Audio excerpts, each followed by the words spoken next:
बरसात का मौसम था। बादलों की गड़गड़ाहट और ठंडी हवा ने पूरे गांव को जैसे अपने आगोश में ले लिया था। मिट्टी की सौंधी खुशबू और टपकती बूंदों की आवाजें मन को भा रही थीं। ऐसे में गांव के एक पुराने मगर सुंदर से मकान में दो बहुएं, सीमा और रेखा, अपने अपने कमरों में बैठी खिड़की से बाहर झांक रही थी। सीमा बड़ी बहू थी, पढ़ी लिखी और थोड़ा आधुनिक सोच वाली। शहर से आई थी शादी करके, मगर गांव की जिंदगी से अब कुछ हद तक तालमेल बिठा चुकी थी। वहीं रेखा, छोटी बहू, गांव की ही पली बड़ी थी। उसकी मुस्कान में सादगी और बातों में मिठास थी। दोनों की आपस में बनती तो थी, मगर छोटी छोटी बातों पर नोक-झोंक आम बात थी। उस दिन दोपहर को जब बारिश कुछ थमी, तो दोनों बहुओं ने रसोई में चाय बनाने का मन बनाया। सीमा बोली, रेखा, बारिश में गर्मा गर्म पकौड़े हो जाएं तो मजा आ जाए।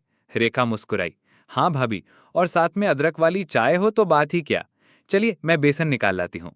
रसोई में दोनों जुट गईं। रेखा ने प्याज काटे तो सीमा ने बेसन घोला। बीच बीच में हंसी मजाक चलता रहा। सीमा ने कहा, रेखा, तुम्हारा ये देसी अंदाज बड़ा प्यारा है, एकदम मेरी दादी की याद दिला दी। रेखा ने झिझकते हुए जवाब दिया, भाभी, आपसे बहुत कुछ सीखने को मिलता है, जैसे ये कॉर्नफ्लोर मिलाकर पकौड़े करारे बनाना, ये तो पहली बार देखा। पकौड़े तले जा रहे थे और बारिश फिर से तेज हो गई थी। रसोई की खिड़की से बाहर खेतों में पानी भरता दिख रहा था।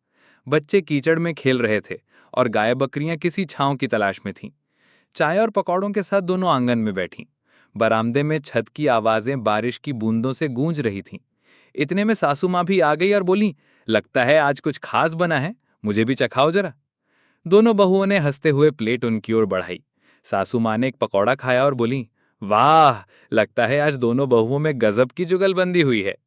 बातों ही बातों में रेखा ने कहा, भाभी, चलिए आज कुछ और मजेदार करते हैं। चलिए खेत की मेड़ तक चलते हैं, वहीं से बारिश को देखते हैं। बचपन में मैं ऐसे ही भीगती थी। सीमा पहले तो हिचकी, मगर फिर तैयार हो गई। दोनों ने अपनी अपनी चुनरी सर पर ली और खेत की ओर चल पड़ी। रस्ते में कीचड़ था, पैर फिसलते भी थे, मगर दोनों ठहाके बगाती, एक दूसरे का हाथ पकड़ती आगे बढ़ती रहीं। खेत की मेड़ पर पहुंचकर दोनों ने देखा, पूरा खेत जैसे किसी झील में बदल गया था। हरियाली चारों ओर फैली थी और पानी में आसमान का अक्स दिख रहा था। रेखा ने अचानक बारिश में हाथ फैला दिए और झूमने लगी। सीमा को पहले थोड़ी शर्म आई, मगर फिर वो भी शामिल हो गई। दोनों जैसे बच्चों की तरह बारिश में भीगने लगीं। इतने में गांव के कुछ बच्चे उधर से गुजरे और बोले, अरे, बड़ी बहू और छोटी बहू तो बच्चों से भी ज्यादा मस्ती कर रही हैं। दोनों हंस पड़ी और बच्चों के साथ पानी में छपाछप खेलने लगीं। जब लौटकर घर आईं तो कपड़े गीले और पैर कीचड़ से सने थे, मगर चेहरे पर ताजगी थी, आंखों में चमक थी। सासू माँ ने तौलिया देते हुए कहा, लगता है आज की बारिश ने बहुओं को बचपन में लौटा दिया है।